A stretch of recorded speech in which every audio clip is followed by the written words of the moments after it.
Hey everybody, this is just a quick tutorial on how to record your speech. It's very easy to do this. So what you're going to do is you're going to come down where you're going to make your comments. So you're going to write your speech, your draft of your speech in here.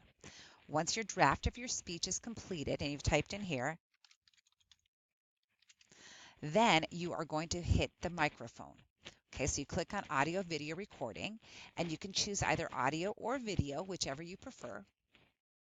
You open it up, you're going to select the microphone and just do a check. I'm using a default headset microphone, and then I'm going to close. I'm going to allow access, and then I'm going to simply click on the record button and talk now.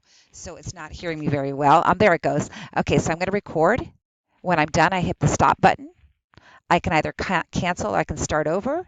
I can cancel or I can insert, and I'm going to select insert, and it's added into my post, and then I simply click on post, and that will post my recording. And there it is. It's that easy. And you guys, I think you're going to love this to use with your students. The Chromebooks that we have embedded mics, and most of our laptops and computers have the embedded mic. If they don't, if you can get some headsets, but it's a great opportunity for you to listen to your students and work on those speaking and listening skills, and it's super easy. So that's how you do it. Looking forward to hearing your speeches.